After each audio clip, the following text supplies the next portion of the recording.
All right. It is time for another weekly project update down here at St. Simon's Elementary. Got our bell tower steel in, and this past week we've done general grading and we've continued our concrete sidewalks for our anodized aluminum canopy. You can really see that connection starting to take place. We poured our footer this week, and we'll pour the rest of that sidewalk after we get done with all of the site activities that we have in here. Our canopies are expected in about 2 weeks. If we go over closer to the classrooms that we're working on, you can see that we've got heavy machinery in place, and that heavy machinery is in place because we've started our sewer, our storm sewer piping. And so as we get up closer to this building, you'll see that we've started our roof drip edge. That will be some graded aggregate base in a ditch with sleeved piping to serve almost as a French drain that connect to inlet boxes. And then it'll have 3 courses of CMU masonry that runs the length of the roof edge. And you can see that really good if you stand over here and look up. You can see we've got our drainage that's going to catch the roof drip down here and then go out underneath the sidewalk into collected larger drains that then go out towards the center of the running track and ultimately to our main that's in that access road over there. All right, so that is the interior of the campus. Let's go walk and check out our teacher dining area. All right, at our teacher dining area, this thing looks a lot different than it has in the past. And that is because we've completed our masonry infill on our exterior wall here. We've since put on our air barrier, which is what this gray stuff is. And the next thing that will come into place is we'll install our brick veneer that will go here and there up to about 10 feet, and then we'll have ethos up top. You can see we also have our brick masonry restoration efforts still ongoing, which is what that white stuff is on the wall. That's paint remover. And so they're letting that soak, and then they'll come back and pressure wash that on Monday after it sets up over the weekend. If we walk around over to our cafeteria elevation of the exterior, you can see that our brick masonry infill isn't quite as far as it is at the teacher dining that we just looked at here, but it is getting close. So you can see that that masonry has been infilled. That masonry over there is pretty well infilled, but we still got to infill around our mechanical louver that's up there, and then set our new hollow metal door frame that goes there. Where we were ready for our air barrier, we went ahead and put that in place, minus the corner details over here and over here, which we'll get with our second mobilization. Let's go see what we've got on the interior of the building. All right, starting with our classrooms, you can see that we have taped and mudded and finished out our drywall, so it's ready for their seat of paint. And then the other big step forward for us is that we've started our window installation. So these are our window sill pans.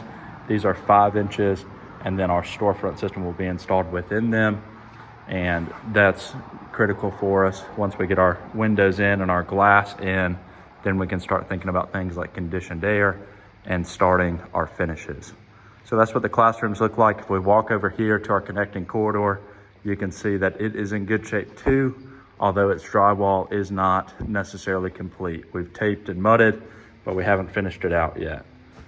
So here we've talked about a lot. That is our administration building that we're tied into, our connecting corridor that then serves classrooms or goes to our cafeteria. And in here you can see that we've done all of our in-wall rough-in, and we're installing our drywall, finishing it out. So that's our connecting corridor. Let's walk into our cafeteria and talk about that. That has presented a major scheduling conflict for us in the discovery of our wood trusses not being capable of supporting the roof load that we want to in place on them. And so we've got a couple ideas of what we can do to reinforce them. One is to relieve the load of these overhead utilities, add structural steel above the overhead utility but below the wood trusses to support this weight between here and this wall here. You can see those overhead utilities continue through the corridor. And then in addition to the structural steel, we'll still need to pull out 4 or 5 joists here that are damaged pretty badly and then replace them. Now, that's option 1. Option 2 is very similar, except for instead of taking off just the joist in this area, we would take off the entire roof decking, still replace the 4 or 5 joist, still put in the structural steel. And then option 3, which is what we're really leaning towards, although it is gonna have a little bit more of a schedule impact, is to rip all of these wood joist and the decking associated with it off, install new wood joist, install new roof decking, and install our new roof. And so that's one thing that I'm working on this week, is getting that pricing and putting those 3 proposals together and outlining our schedule impact associated to it. But right now, it is sad to say, but we do not foresee kids coming back into this cafeteria in August, eating school with food being delivered from the kitchen right there. Doing everything in our power to make that happen, but we can't do anything with these trusses and until we know that it's, safe and will be a long-standing product for our client. So that's what's going on with the classrooms, the connecting corridor, and then the cafeteria. One other thing that we can talk about is that we've poured our concrete associated with our canopy here.